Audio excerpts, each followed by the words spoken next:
Gemma in the UK. Gemma, you're live with Eric and Thomas. Oh, good evening. Hi. What did you like to talk about today?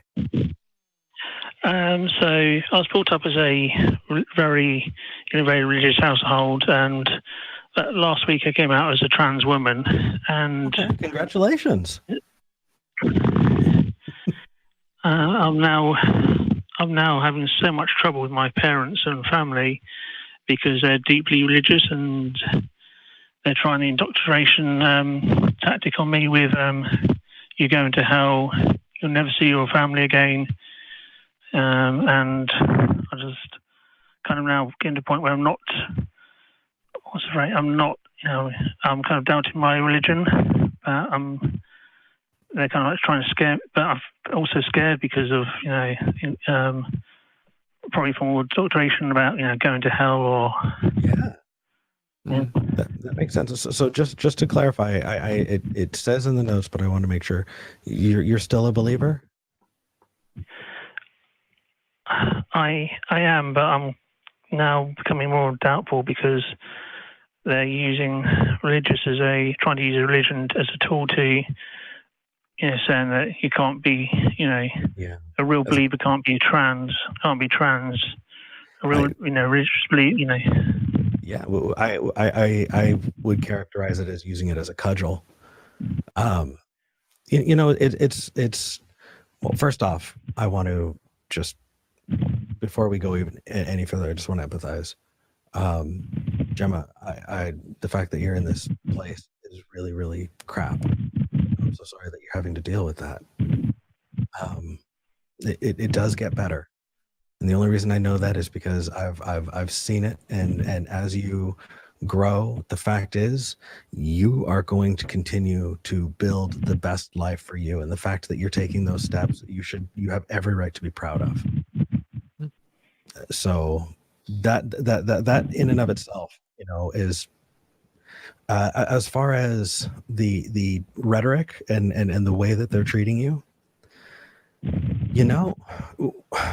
The thing is, what if, and I have to ask myself this, what if they're still right, but it's just a bigoted group?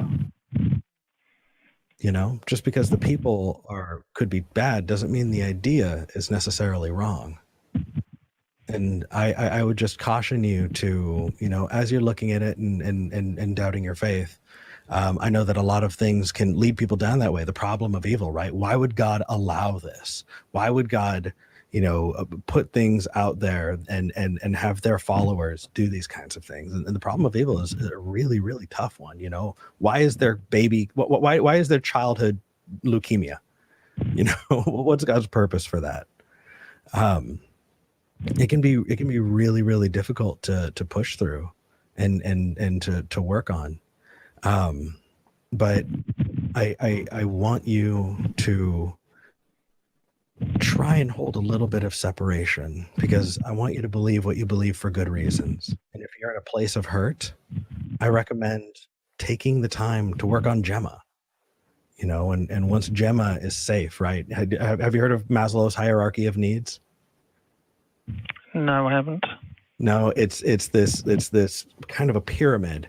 And as you go up the pyramid, we have our needs as people, and you have things like how am I going to get food and shelter?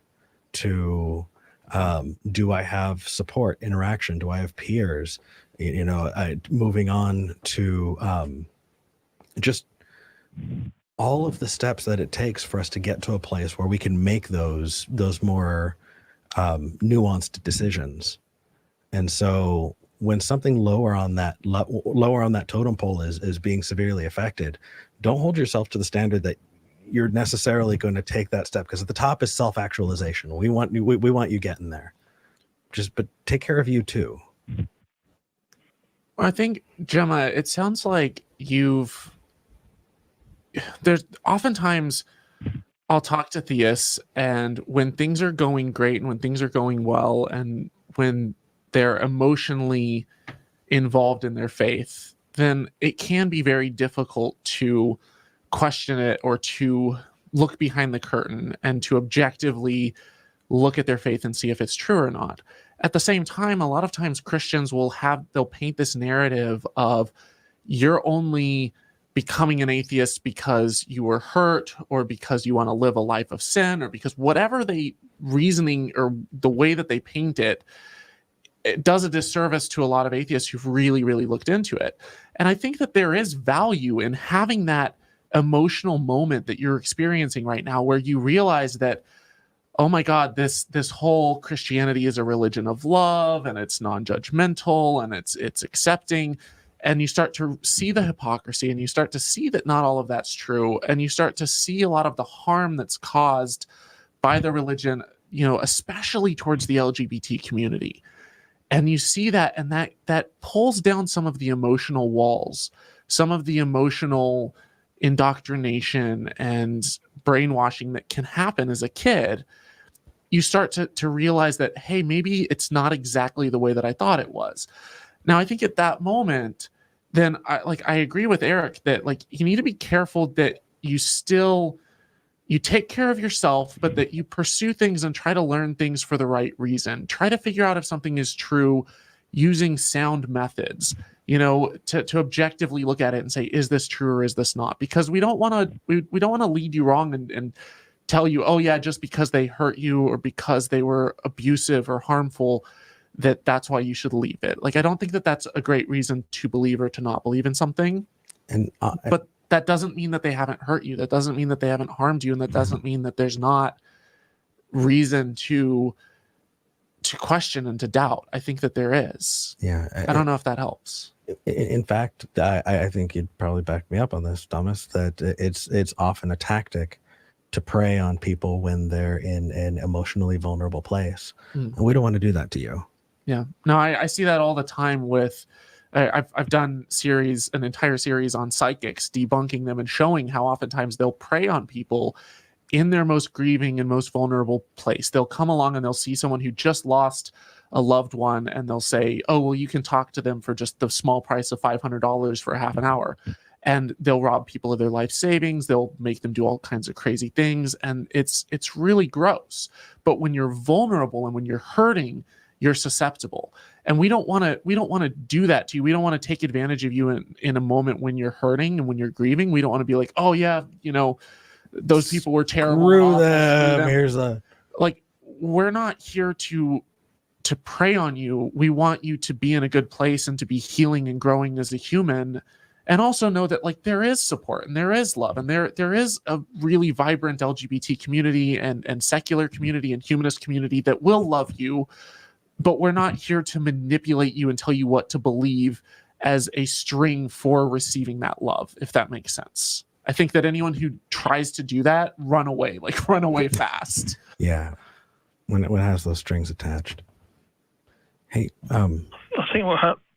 Oh, go ahead, Gemma. I think what hurt me the most was when I got a text from my sister and her husband calling me faggots and stuff like that. I think that's the hardest bit of the whole thing. Yeah. Holy crap! Yeah, I cannot even imagine that the hurt.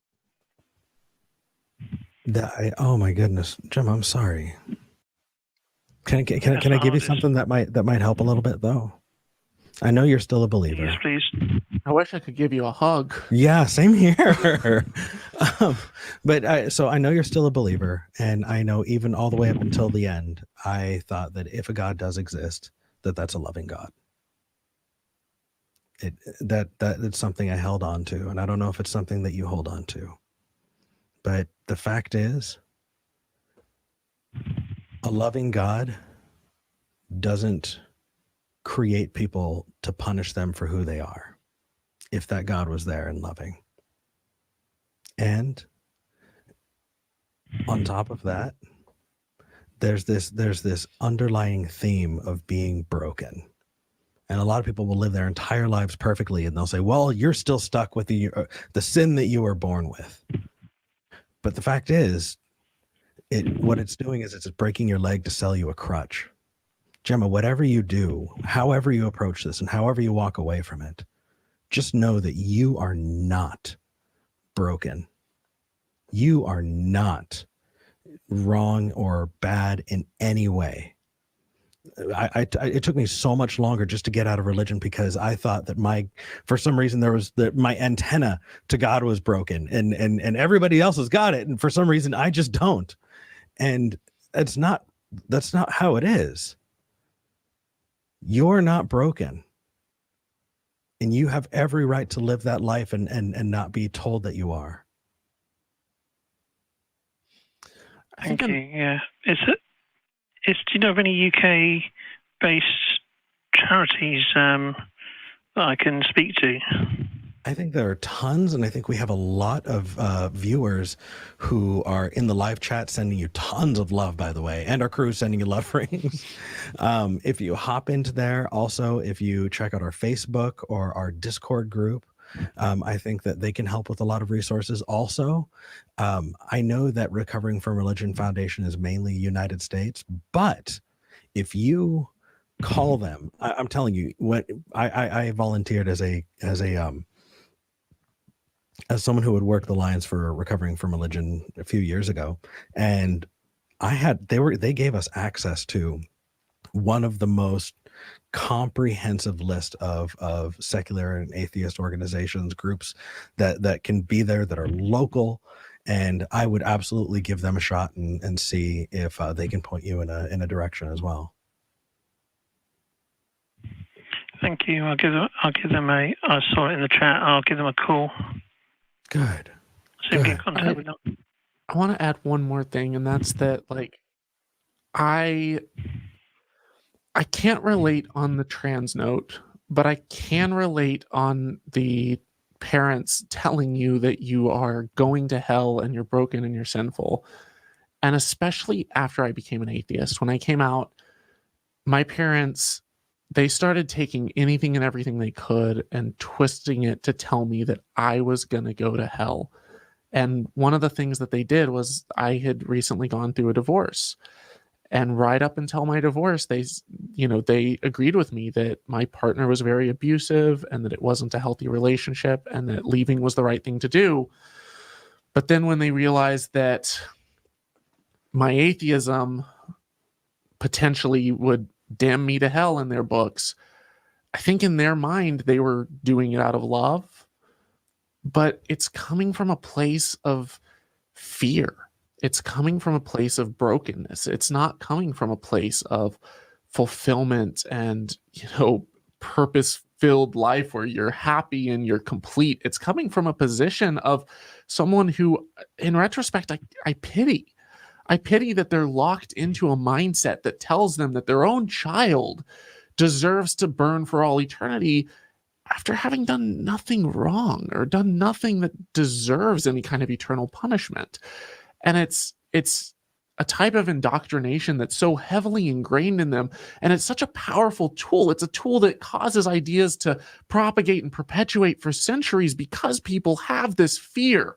And it's a crutch that will keep you down and keep you in a belief system and keep you from questioning and keep you from soaring and keep you from really spreading your wings and flying, because you can fly and you can be a complete, wonderful, perfect person without this fear of eternal damnation and torment that you don't deserve, that you don't need, and is quite frankly flat out bullshit.